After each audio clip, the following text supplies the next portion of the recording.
Hey guys, Brianna Butler here, registered dietitian with Power Portions, back with our third episode of Quarantine Q&A. If you missed the last episode, we talked about avoiding the quarantine 15 and smart snacking. So if you're interested in that topic, make sure you go back and check it out on our Instagram, power_portions.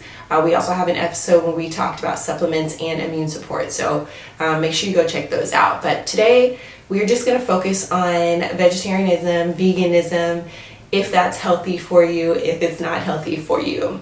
But before we really dive into the nitty-gritty of that, I want to make sure we're on the same page about plant-based. So you very well may have seen documentaries such as The Game Changers or other documentaries that have come across Netflix that talk about plant-based diets. I want to remind you that plant-based is a very flexible term. At its core, it essentially is embracing plants being the focal point of your plate. It doesn't necessarily mean that it does not include meat or animal products at all, but it very well could omit that. So it just depends on what it is that you want. So if you're a person that wants to omit meat altogether, that falls under plant-based. If you're somebody that maybe just wants to have meat or animal products one meal out of the day or 2 meals out of the day, that falls under plant-based. Maybe you're somebody that wants to have an animal product at each meal, but it's a very small amount, maybe 1 to 2 ounces, 3 ounces max.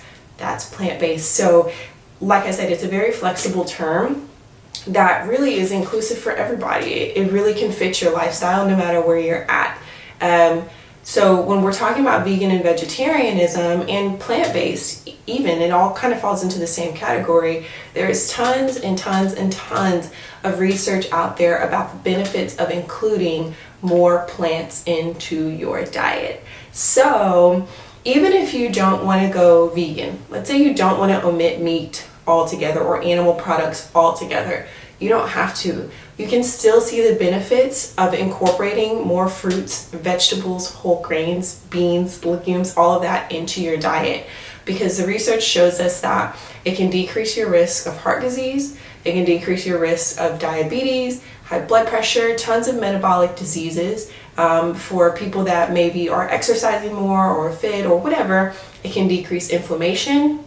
It can be protective against brain disease. It can really help and be protective even against some cancers. So incorporating more fruits and vegetables and whole grains is never, ever, ever going to be a problem. Certainly not in my book, and I don't think in anyone else's book. So making sure that you're doing that regardless of what lifestyle you plan to follow can be very helpful. You can reap tons of benefits from it.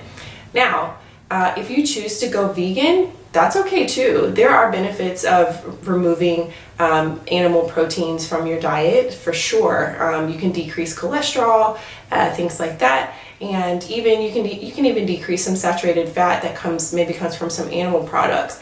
However, you don't have to do that. You don't have to do that, like I said, to still reap the benefits. If you look at certain diets like the Mediterranean diet, that does include fish, it does include eggs, but it also includes tons of plants, plant oils, a little bit of red wine too. There's plenty of benefits that come from it. It's actually named one of the best diets in the world. So I think there's tons of flexibility. I don't think there's one way that you have to go, but you can certainly follow a vegan or vegetarian lifestyle in a healthy manner. Oftentimes when people maybe go vegan or go vegetarian, they sometimes have a difficult time figuring out what to eat and really balancing out those macronutrients. And so maybe we'll talk about macros the next video, but that's going to be the really important part, making sure that you're getting all the nutrients in that you need. And if you're vegan, this kind of goes back to our supplement video, making sure you're getting your B12 in there, your iron, things like that. And those are things that you would talk to a registered dietitian like myself about to make sure that you're getting all the nutrients in that you need so that you're not deficient in any areas.